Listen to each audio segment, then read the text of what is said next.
క్రీస్తు నామములు మీకు శుభములు, వందనాలు. కొన్ని మాటల్ని బైబిల్ నుండి మనం చూసుకుంటాం. పేతురు రాసిన 2వ పత్రిక 2వ అధ్యాయము 1వ వచనం కని, మరియు అబద్ధ ప్రవక్తలు ప్రజలలో ఉండిరి, అటువల్లే మీలోను అబద్ధ బోధకులు ఉందురు. వీరు తమ కొనిన ప్రభువునకు కూడా విసర్జించుచు తమకు తమ శ్రీగముగా నాశనము కలుగ చేసుకొనుచు నాశనకారమగు భిన్నాభిప్రాయాలను రహస్యముగా బోధించుదురు. ప్రాణం పెట్టి కొన్నాడండి యేసుక్రీస్తు మనని.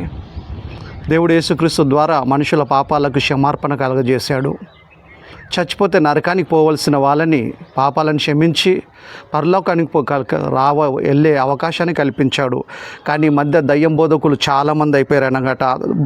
చాలామంది అయిపోయారు కనుక మనం అందుతున్న బోధ ఎలాంటిది కూడా మనం చాలా బోధ విషయంలో చాలా జాగ్రత్త ఉండాలి. పేతురు రాసిన 2వ పత్రిక 2వ అధ్యాయం 1వ వచనం కానీ, మరియు అబద్ధ ప్రవక్తలు ప్రజలలో ఉండిరి, అటువల్లే మీలోను అబద్ధ బోధకులు ఉందురు. వీరు తమను కొనిన ప్రభును కూడా విసర్జించుచు తమకు తమ శ్రీగముగా నాశనము కలుగజేసుకొనుచు నాశనకారముగు భిన్నాభిప్రాయములు రహస్యంగా బోధించుదురు.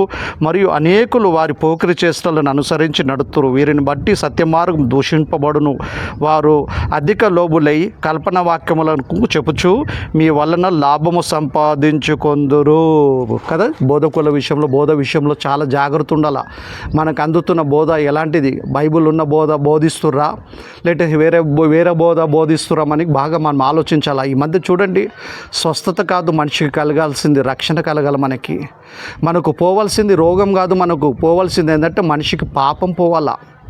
మన దేహానికి స్వస్థత కలగకపోయినా మనం దేవుడి యందు భయభక్తులు కలిగి ఉంటే, నిజమైన మార్పు మనం కలిగి ఉంటే, చనిపోతే మనము నరకం నుండి తప్పించుకోవచ్చు. మనం స్వస్థత కంటే మనకు రక్షణ చాలా ముఖ్యం. మనకు పోవాల్సింది పాపము, రోగం కాదు. రోగం పోకపోయినా పర్లేదు కదా.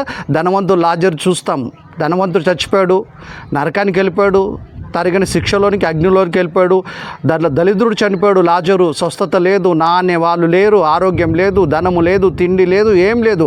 భక్తిపరుడు కనుక అబ్రహాము రొమ్మును ఆనుకొనుటకు కొనిపోబడిండు పరదేశికి. దాన్ని పట్టి చూస్తే మనకేమైంది, మనకేం తెలుస్తుంది, దేవుడు మనకు పాఠం ఏం నేర్పాలనుకుంటుండో అంటే స్వస్థత కంటే ముఖ్యము మనకు రక్షణ ఇంపార్టెంట్. మనకి రక్షణ చాలా ముఖ్యం కనుక మనకు అందుతున్న బోధ కరెక్ట్ బాగా ఆలోచించి సత్యంలో ఉంటాం మనం. ఈ సమయాన్ని ఇచ్చిన దేవుడికి యేసునామం కృతజ్ఞత స్తుతులు.